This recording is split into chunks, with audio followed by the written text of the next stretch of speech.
Hola, segundo, ¿cómo andan? ¿Cómo los trata la vida? Bueno, nosotros nos estamos yendo del feudalismo para empezar a entrar en la edad moderna. Nos estamos yendo a la media para entrar en la moderna, a ver, en esto de caminar en la historia. En nuestro video anterior y el trabajo anterior que ustedes tuvieron que hacer estaba centrado en la decadencia del feudalismo. Yo les dije a ustedes que esto no era una cosa que pasara de un día para otro ni de hoy para mañana. Fueron 2, 3 largos siglos hasta que termina de caer el feudalismo como sistema. Piense que vivió 1000 años el feudalismo, ¿sí? Entonces, bueno, no era una cosa que decía y ya está. No, para nada.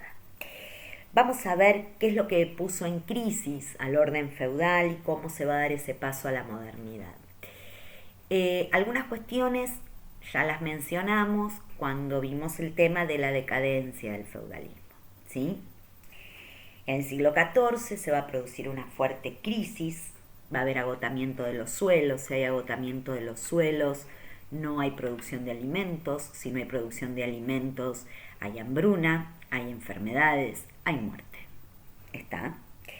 Eso va, además, lo del tema del agotamiento de los suelos, tiene que ver con que se acuerdan que habíamos hablado nosotros que había habido innovaciones en los cultivos y que esto había hecho aumentar la cantidad de alimentos cuando vimos lo de decadencia del feudalismo. Bueno, si yo a la tierra, si yo al suelo no lo cuido, lo más probable es que lo agote.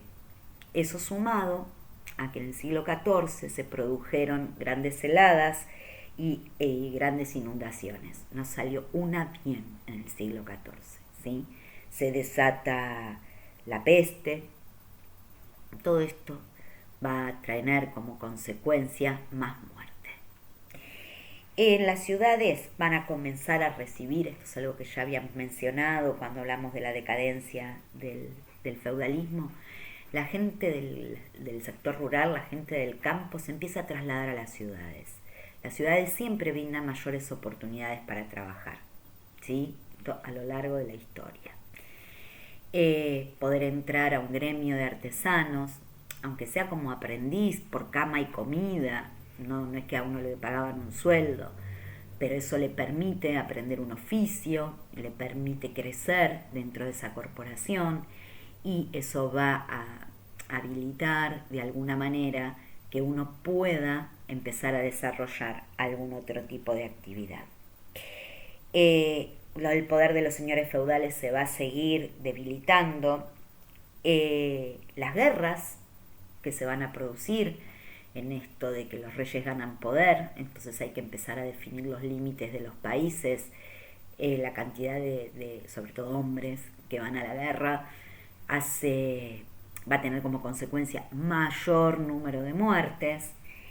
Los señores feudales, para tratar de salvarse económicamente, igual que los reyes, van a aumentar los impuestos, pero ¿quién te va a pagar impuestos si la gente se muere, si la gente tiene hambre, si la gente no trabaja, no produce? Esto va a generar que sea una crisis durante todo un siglo, una crisis enorme, enorme, enorme. La iglesia también va a entrar en crisis. La Iglesia Católica, que era la institución unificadora y reconocida en el mundo medieval, por razones políticas se va a dividir, va a haber 2 papas, uno en Roma, en Italia, y otro en Francia, en Aviñón, y esa separación se llamó Cisma de Occidente, y ese cisma va a durar hasta el año 1417, ya en el siglo XV. Yo arranqué hablando de crisis del siglo XIV. Inicios del siglo XV se va a terminar unificando en Roma. La iglesia, para ganar poder, va a instalar una institución que se denominó la Inquisición.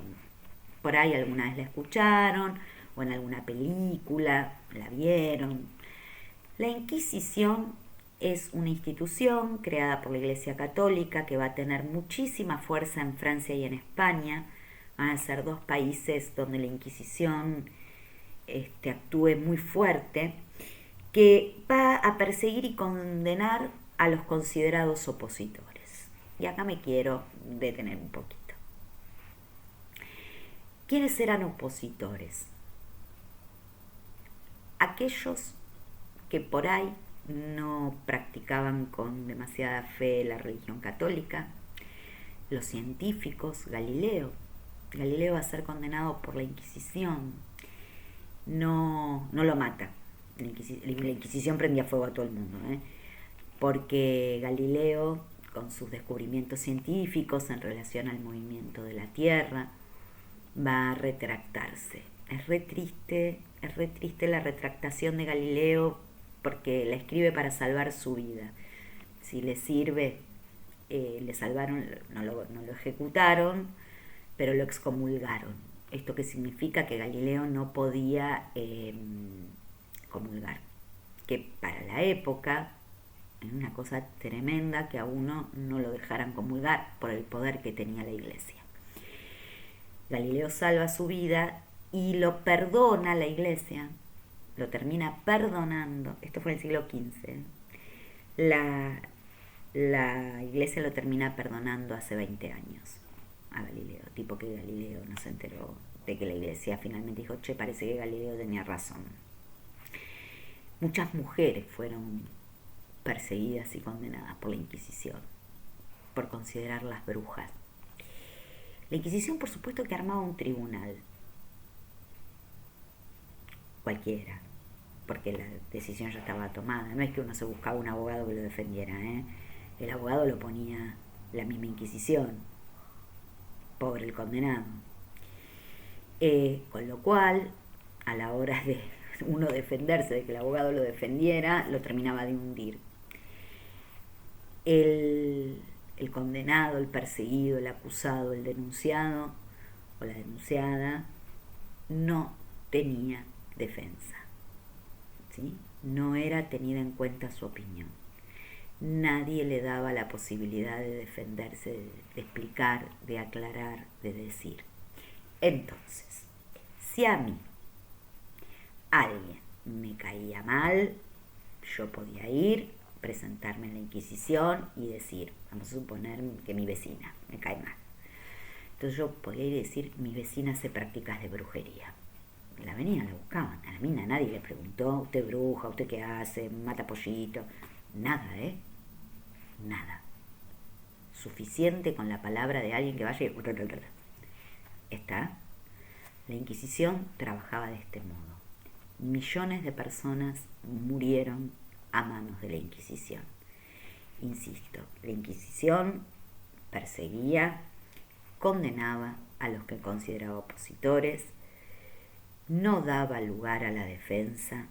Nadie podía decir, no, miren, hubo un error, yo no hice lo que dicen que hice.